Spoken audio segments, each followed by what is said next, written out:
پھر ہوا نا یہ اس طرح کہ جب جنگ یمامہ ہوئی، اللہ اکبر، یہ ختم نبوت پر جب حملہ کیا مسیلمہ کذاب نے اور اس نے نبوت کا دعویٰ کر دیا، تو حضرت ابو بکر صدیق نے کہا ویسے تو بدری صحابہ کہیں نہیں جاتے تھے، لیکن فرمایا بدری صحابہ بھی نکلے، 700 صحابہ شہید ہو گئے ایک جنگ میں مسلمہ 20,000 کا لشکر تھا اس یمامہ کے اندر۔ تو حضرت خالد بن ولید چلے، بندہ مضبوط کیسے ہوتا ہے؟ دو باتیں سنا کر میں بات مکمل کرتا ہوں، بڑی باتیں ہیں کرنا کہ حضرت برا بن مالک حضرت انس بن مالک کے سگے بھائی ہیں کہ بندہ مضبوط کیسے ہوتا ہے؟ 20,000 کا لشکر جرار ہے اور مسلمان تھوڑی تعداد کے اندر ہیں، چاروں طرف سے انہوں نے گھیرا ہوا، اور وہ پھر ایک باغیچہ تھا، اس کو موت کا باغیچہ کہا جاتا تھا کہ یہاں جو آئے گا وہ مر جائے گا، کیونکہ وہاں چاروں طرف سے مسلمہ کو اس کے فوجیوں نے اپنے حصار میں لیا ہوا تھا، سیکیورٹی ہائی الرٹ تھی، ریڈ زون تھا، وہاں کوئی جا ہی نہیں سکتا تھا۔ تو حضرت انس کے سگے ویر حضرت برا بن مالک نے کہا، صحابہ کو کہا، وہ بہت اونچا تھا، تو انہوں نے کہا کہ یار تم اس طرح کرو، کسی طرح مجھے یہاں سے اندر پھینک دو، بندہ کہ میں مضبوط ہوں میں۔ حضرت برا نے کہا میں نے بس ایک باری چک کے اندر چھوڑ دے، انہوں نے کہا نہیں یہ تم کیا باتیں کر رہے ہو، اندر تو 10,000 سے زیادہ لوگ ہیں جنہوں نے مسلمہ کو اپنے گھیرے میں لیا، وہ تو تمہاری بوٹی اور قیمہ کر دیں گے۔ کہا نہیں اپنی طاقت سے نہیں کہہ رہا، ان کی کرم نوازی سے کہہ رہا۔ کب قلندر رقص کرتا ہے جب مدینے سے تار مل جاتی ہے، کہا میں نے اندر چھوڑ دیا، تو انہوں نے اٹھایا حضرت برا بن مالک رضی اللہ تعالیٰ عنہ کو۔ جب حضرت برا بن مالک اندر پہنچے،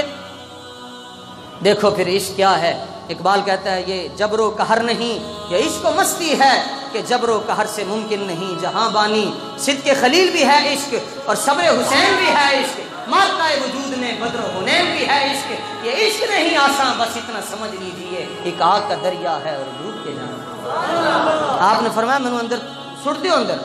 جب انہوں نے آپ کو اندر پھینکا ایسے، ہزاروں کے مقابلے میں حضرت برا بن مالک اکیلے لڑ رہے تھے، 82 زخم آپ کو لگے آپ کے وجود پر، اور مسئلہ یہ تھا کہ اگر اس قلعے کے اندر وہ بند تھا اور اس کا دروازہ تھا، اس کو کوئی نہیں کھول سکتا تھا، آپ نے ہزاروں لوگوں کے ساتھ تنے تنہا لڑائی کرتے کرتے کسی طرح اس دروازے تک پہنچ آئے، دروازہ کھل گیا، سارے مسلمان اندر داخل ہو گئے، اور مسلمہ تک پھر بھی رسائی ممکن نہیں تھی۔ اس کی وجہ کیا تھی؟ امام ابن کثیر رضی اللہ تعالیٰ عنہ نے لکھا، صاحب تاریخ الخمیس نے لکھا، صاحب شفا شریف نے لکھا، وجہ یہ تھی کہ جو لوگ مسلمہ کے ساتھ کھڑے تھے وہ بھی نعرہ تکبیر لگا رہے تھے، انہوں نے بھی امامے باندھے ہوئے تھے، وہ بھی نماز کے وقت نماز پڑھتے تھے، وہ کہتے تھے ہم نماز بھی پڑھیں گے، روزہ بھی رکھیں گے، بس ہم اس کو نبی مان رہے ہیں، تو وہ نعرے لگاتے تھے نعرہ تکبیر،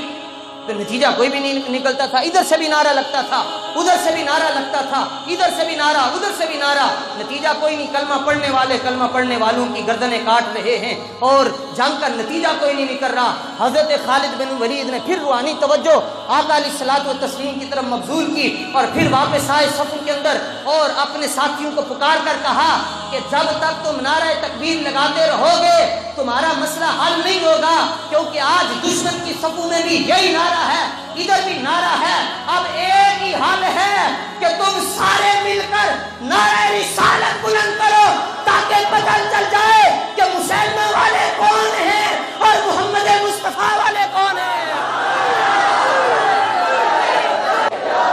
فرمایا نعرہ تکبیر تھوڑی دیر کے لیے روک دو، یہ پھر بھی لگتا رہے گا، آج منظر یہ ہے کہ تم اپنا تعلق مصطفیٰ سے جوڑو اور بتاؤ ہم مسلمہ والے نہیں ہیں، ہم مدینے والے کے غلام ہیں۔ اور حضرت خالد بن ولید، یہ دیکھو نا طاقت کیسے آتی ہے، حضرت خالد بن ولید کہتے ہیں جو ہی ہم نے حضور کا نعرہ بلند کیا اللہ نے فتح ہمیں عطا فرمایا۔